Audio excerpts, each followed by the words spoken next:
Fourth grade. So since we have not been in school in April, we decided to bring the virtual learning and the virtual field trips to you. So we are going to take you on some adventures. You're going to look at logging in northern Wisconsin. You're going to get a chance to watch what it's like to own your own beef cattle and set up fence, and then you're also going to learn how to grow a garden based on starting on your in-home garden and then transferring it to an outside garden. So for today, I'm out on the deck and we're going to show you what you can do to start your in-home garden. Now, this is something I learned from my in-laws who have been gardening for hundreds. So they've been showing me and teaching me some of their own expertise on how to start a garden.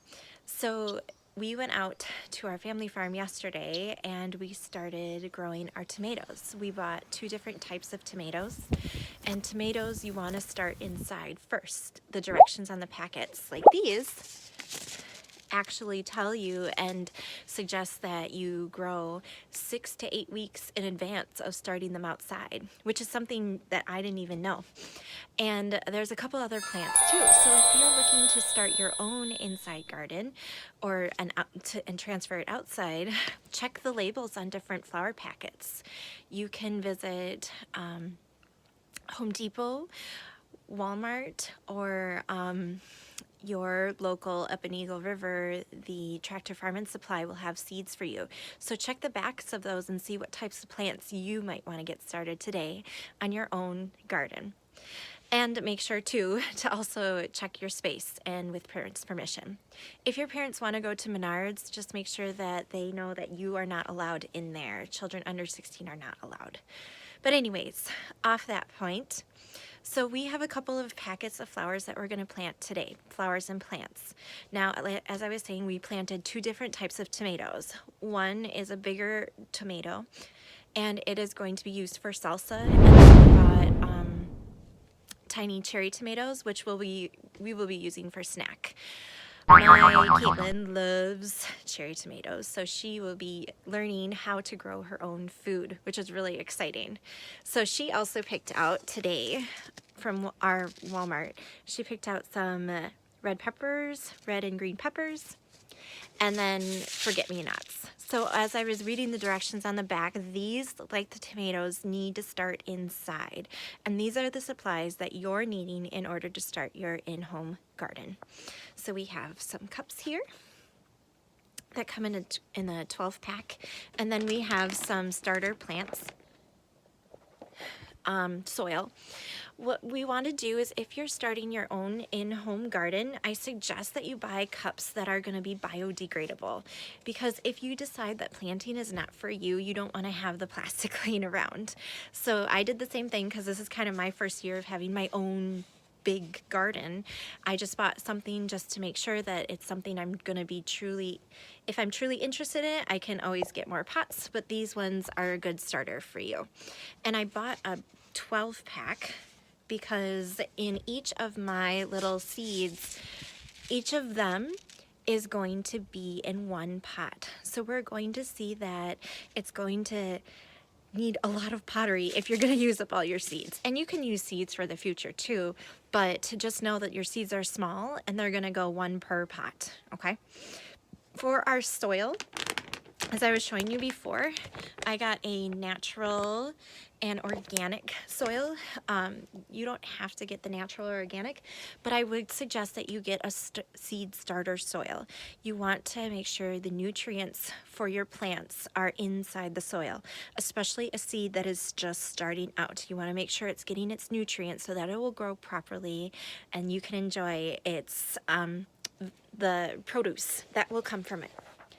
Now, you might be wondering, well, why do I have to start these plants inside? Well, it's interesting because we live in northern Wisconsin, and if you look on each of your packet's maps, so right here, it will show you three different colors. One is a red zone, one is an orange zone, a yellow zone, and a blue zone. We live in the blue zone, and what that means is that in the ground currently right now, there is a ton of frost.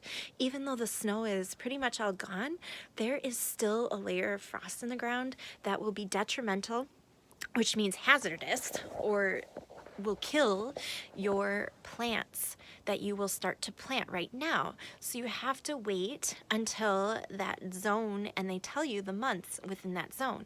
So when we can transfer these plants safely outside is when that frost level is completely out of the ground. And on the packet it suggests May to July. So you won't get to really put these plants outside until probably even the middle of May or till the end of May to be safe. Again, with the frost level, it's changed and we can always get snow. So you have to think about protecting your plants. Some plants are more durable, but these plants that we're planting today are meant to start inside the house and then be transferred to the outside. Later, we'll also show you how to transfer plants. But again, we're just starting with the basics today, and we'll continue to look at different things about planting. And some of you might already know this, but I'm just wanting to share it with you and thought it would be interesting for you. So anyways, I've got my tools, I've got my seeds and my cups and my soil. So I'm gonna pause the video and then show you how to do your own. So now I've got all our supplies ready. I opened up the dirt and I've got my cups ready to go and my seeds are opened. The one thing too, as you are looking at which plants to grow and which ones are you're interested in planting, make sure you look at the back again. It's going to give you information on each of the plants. It's going to tell you how long it takes for them to germinate. That means how long it takes for them to start sprouting and come up. When do they bloom? How many days do they bloom? Does it take to bloom? Where do they grow best? Do they grow best in direct sunlight? Do they grow in partial shade and partial sun? Or are they more of a shade plant? So you want to check the back and see in your yard what it will work for you. If you have mostly trees in your yard, you're probably going to want to find some shade vegetables.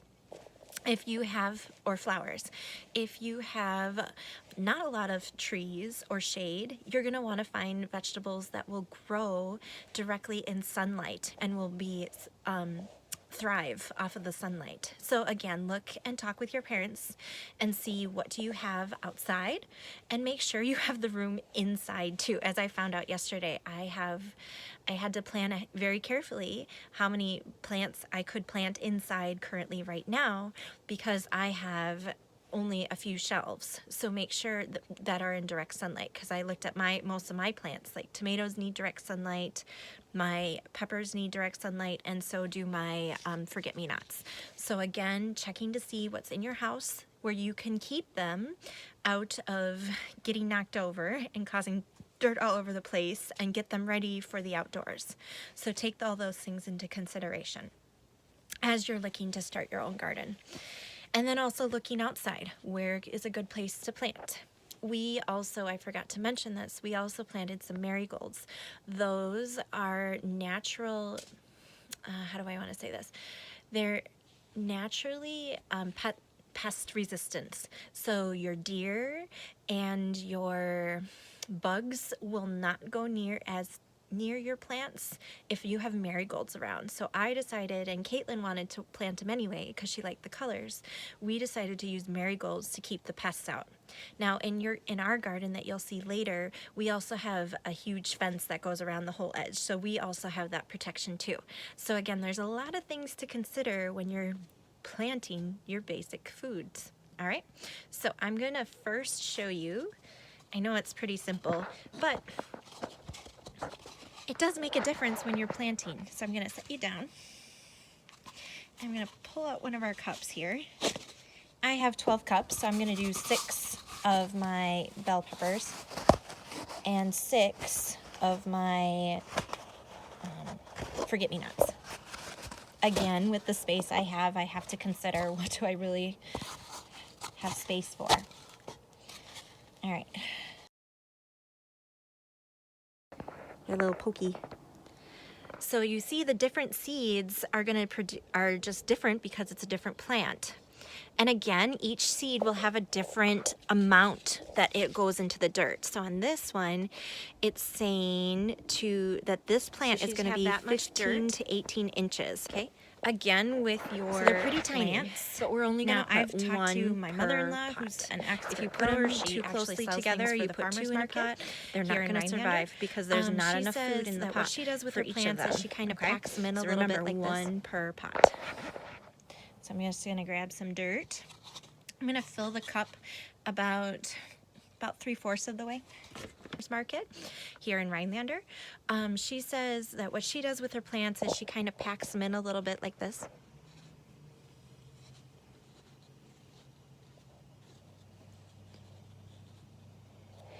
And then what she does is she just puts the little plant or the little seed on top of the soil like that. And then she sprinkles a little dirt over the top. Now, the way my mother taught me was to poke a hole with your finger, just kind of past your fingernail a little bit, and then put the seed in that way. Either way will work, whatever is easiest for you. And then make sure that you put water on top of the soil, and you want it to be damp and moist.